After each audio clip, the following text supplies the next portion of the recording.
السلام علیکم ورحمۃ اللہ وبرکاتہ۔ وعلیکم السلام ورحمۃ اللہ وبرکاتہ۔ باہر میں جو ہمارے بڑے بچے پیارے بچے کھڑے ہیں ان سے میں ہمبلی ریکویسٹ کرتا ہوں کہ پلیز آپ مسجد کے اندر آ جائیں، وقت ہو چکا ہے، صفیں خالی ہے، صفیں آپ کو آواز دے رہی ہیں، ہمارے پیارے بچے کہاں چلے گئے ہیں؟ نحمدہ ونصلی علی رسولہ الکریم، اما بعد فاعوذ باللہ من الشیطان الرجیم، بسم اللہ الرحمن الرحیم۔ سبحان الذي أسرى بعبده ليلا من المسجد الحرام إلى المسجد الأقصى الذي باركنا حوله لنريه من آياتنا إنه هو السميع البصير۔ صدق الله العظيم۔ وقال النبي صلى الله عليه وسلم قرة عيني في الصلاة، أو كما قال عليه الصلاة والسلام۔ محترم بزرگوں، پیارے نوجوانوں اور ہمارے عزیز طلباء، آج میں جو ٹاپک آپ حضرات کے سامنے لے کر کے آیا ہوں اس کا تعلق معراج سے ہے۔ آپ علیہ الصلوۃ والسلام کو اللہ رب العزت نے ایک بہت ہی عظیم الشان معجزہ عطا فرمایا ہے۔ اس معجزے کا نام معراج ہے۔ معراج یہ رجب کے مہینے میں واقع ہوا تھا اور رجب کی 27ویں تاریخ کو، اس لیے میں مناسب سمجھتا ہوں کہ آپ حضرات کے سامنے معراج کے تعلق سے کچھ گفتگو کروں۔ آج چاند کی 25 تاریخ ہے، کل 26، پرسوں 27 تاریخ ہے۔ اگرچہ اور بھی بہت سارے اقوال ہیں، لیکن مشہور و معروف جو عوام و خواص کے درمیان ہے وہ یہ ہے کہ آپ علیہ الصلوۃ والسلام کو اللہ رب العزت نے جو معراج عطا فرمایا تھا وہ رجب کے مہینے میں 27 تاریخ کو۔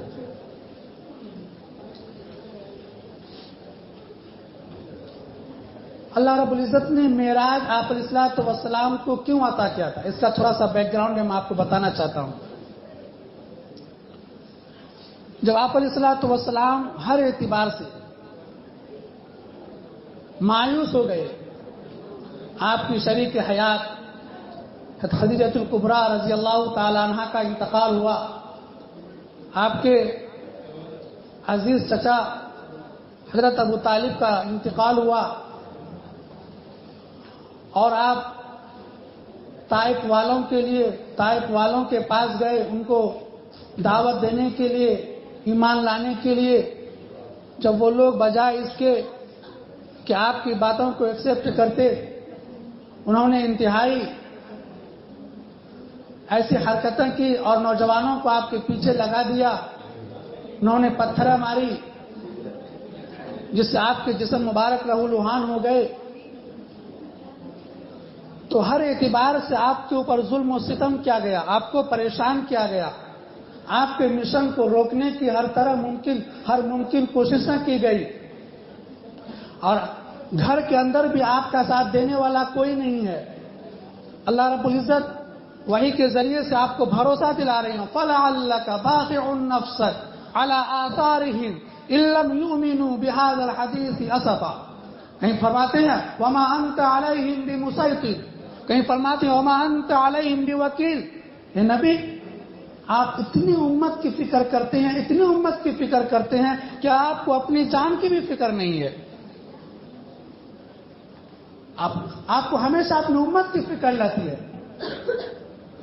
تو ایسے عظیم موقع پر آپ علیہ الصلوۃ والسلام کو اللہ رب العزت نے وہ مقام عطا کیا جو 24,000 انبیاء کرام علیہ الصلوۃ والسلام دنیا میں تشریف لائے، ان میں سے کسی کو یہ مقام عطا نہیں ہوا اس سے پہلے۔ محبوب، اب میں آپ کو معراج پر بلانے والا ہوں۔ آپ نے میرے دین کے خاطر وہ ساری چیزیں کی جو پاسبل ہو سکتا تھا، جو ممکن ہو سکتی تھی جو چیزیں۔ اب میں آپ کو بھروسہ دینے کے لیے آپ کو معراج کا سفر کراؤں گا۔ چنانچہ حضرت جبرائیل علیہ الصلوۃ والسلام فرشتوں کے ذریعے سے حضرت ام ہانی رضی اللہ تعالیٰ عنہ کے گھر پہ آتی ہیں۔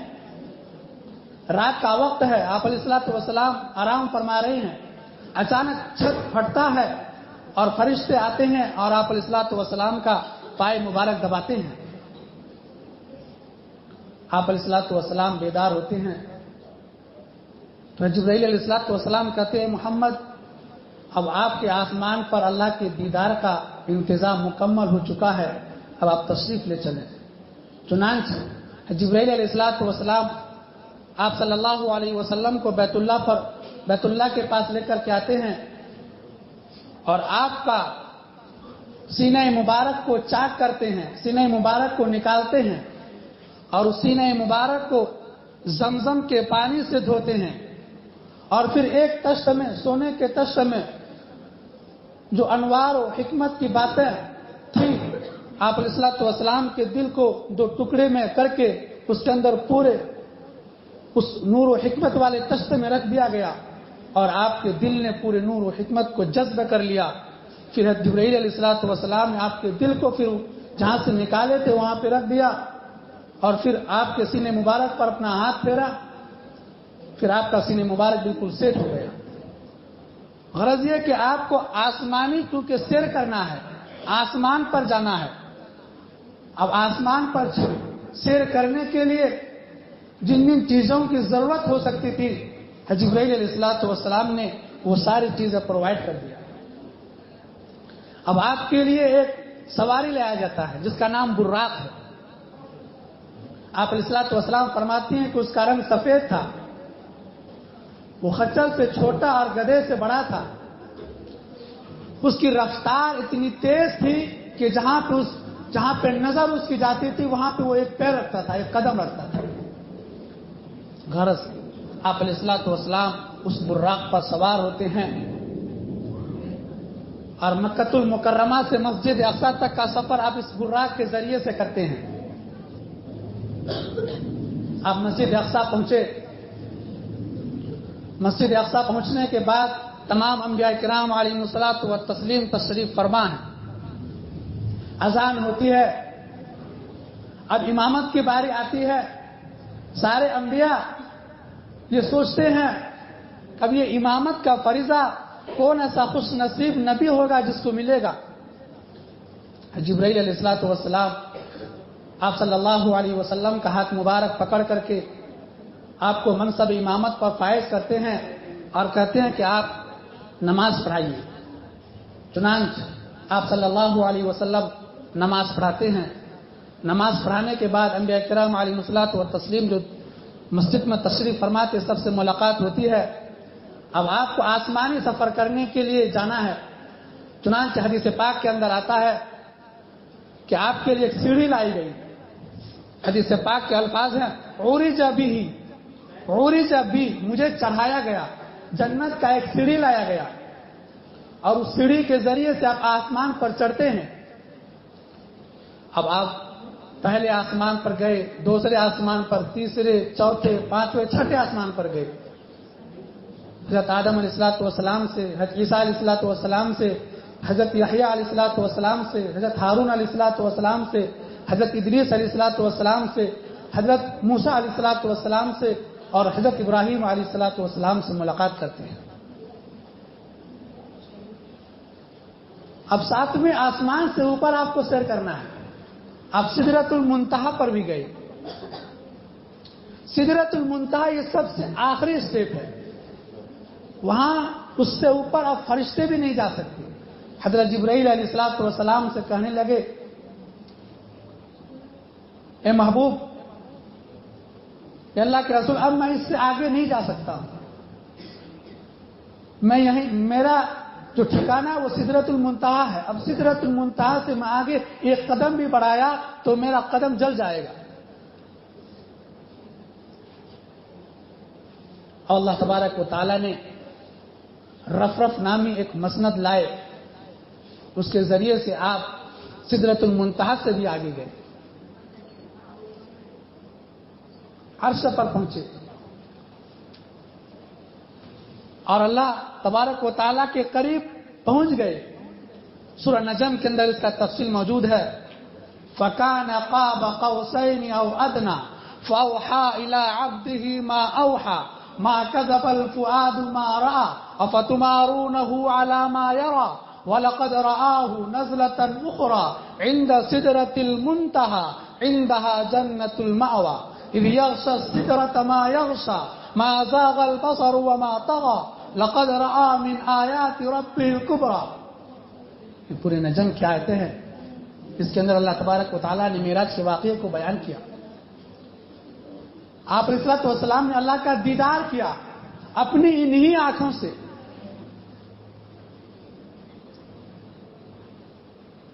اور پھر اللہ نے تحفے میں 3 چیزیں دی. ایک نماز، ایک سورہ بقرہ کی آخری آیت،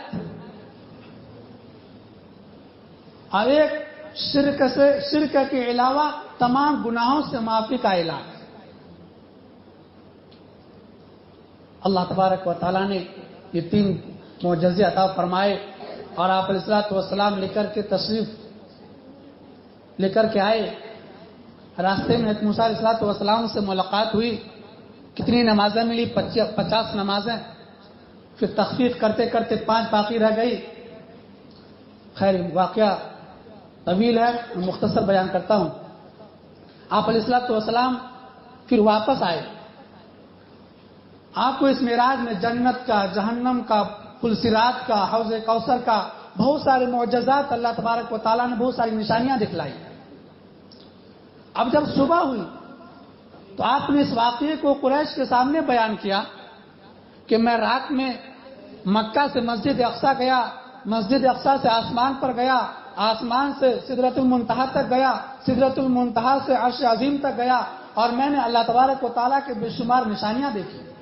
میں نے جنت بھی دیکھا، دوزخ بھی دیکھا، حوض کوثر بھی دیکھا، بہت سارے اپنے نیک امتیوں کو، برے امتیوں کے واقعات کو بھی دیکھا. تو بجائے اس کے کہ وہ لوگ قبول کرتے ہوئے مسخرہ کرنے لگے، وہ لوگ مذاق اڑانے لگے. اور مکہ والے ہیں ابو بکر صدیق رضی اللہ تعالیٰ عنہ کے پاس گئے، کہا دیکھو اب تک تو تمہارے ساتھی محمد ایسی خبریں بتاتے تھے جو کسی صورت میں ممکن ہو سکتی تھی، اب تو وہ رات کے صرف مختصر حصے میں، مختصر وقت میں وہ کہتے ہیں کہ میں مکہ سے مسجد اقصیٰ گیا، مسجد اقصیٰ سے آسمان پر گیا، آسمان سے عرش عظیم تک گیا اور بہت ساری نشانیاں دیکھی. یہ کیسے ہو سکتا ہے؟ حضرت ابو بکر صدیق رضی اللہ تعالیٰ عنہ نے فرمایا یہ بات کون بول رہا ہے؟ کہ آپ کے ساتھی محمد صلی اللہ علیہ وسلم. کہ اگر یہ محمد صلی اللہ علیہ وسلم بول رہے ہیں تو میں اس کی تصدیق کرتا ہوں. تو مکہ والے کہنے لگے یہ کیسے ہو سکتا ہے؟ کہ اس سے بڑی بڑی باتوں کا میں نے آپ علیہ الصلوۃ والسلام کی تصدیق کی. وہ جنت کی خبریں بتاتے ہیں، جہنم کے خوفناک وادیوں کا تذکرہ کرتے ہیں، میں ان تمام چیزوں پر ایمان لاتا ہوں.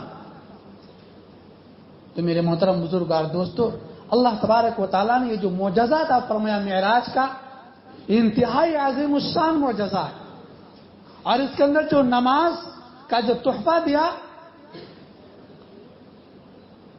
یہ اتنا عظیم تحفہ ہے کہ اس کی افضلیت کو، اس کی برتری کو، اس کی اہمیت کو بیان نہیں کیا جا سکتا. اور فرمایا اللہ کے رسول نے الصلاۃ معراج المومنین، کہ نماز جو ہے یہ مومنین کا معراج ہے. نبی تو معراج کے لیے اوپر گئے لیکن امتی نہیں جا سکتے. اب امتی کو وہ معراج کا شرف کیسے حاصل ہو؟ تو اللہ کے رسول نے فرمایا یہ نماز ہے. یہ نماز جب انسان پڑھتا ہے، جب سجدہ کرتا ہے تو وہ یہ ایسا ہے کہ جیسا کہ وہ معراج پر گیا ہوا ہے، جیسا کہ وہ اللہ سے باتیں کر رہے ہیں. آج ہمیں اور آپ کو یہ ضرورت ہے کہ کہ اللہ تبارک و تعالیٰ کے اس تحفے کا ہم کتنا اہتمام کرتے ہیں. ہم نماز میں سستی کرتے ہیں یا نماز بالکل ٹائملی پڑھتے ہیں؟ اگر سستی کرتے ہیں تو اسی معراج کے واقعے میں ایک واقعہ اللہ کے رسول صلی اللہ علیہ وسلم نے بیان فرمایا کہ میں جب راستے سے گزر رہا تو میں نے قوم کو دیکھا کہ فرشتے اس کو پتھر مار رہے ہیں اس کے سر پر. اس کا جو سر ہے وہ قیمہ کی طرح بالکل چورا چورا ہو جاتا ہے. پھر کچھ دیر کے بعد پھر وہ سر اپنی جگہ پہ صحیح ہو جاتا ہے. میں نے جبرائیل علیہ الصلوۃ والسلام سے پوچھا کہ جبرائیل یہ کون لوگ ہیں؟ تو جبرائیل علیہ الصلوۃ والسلام نے فرمایا اللہ کے رسول یہ وہ لوگ ہیں جو نماز میں سستی کرتے ہیں، جو نماز میں کاہلی کرتے ہیں.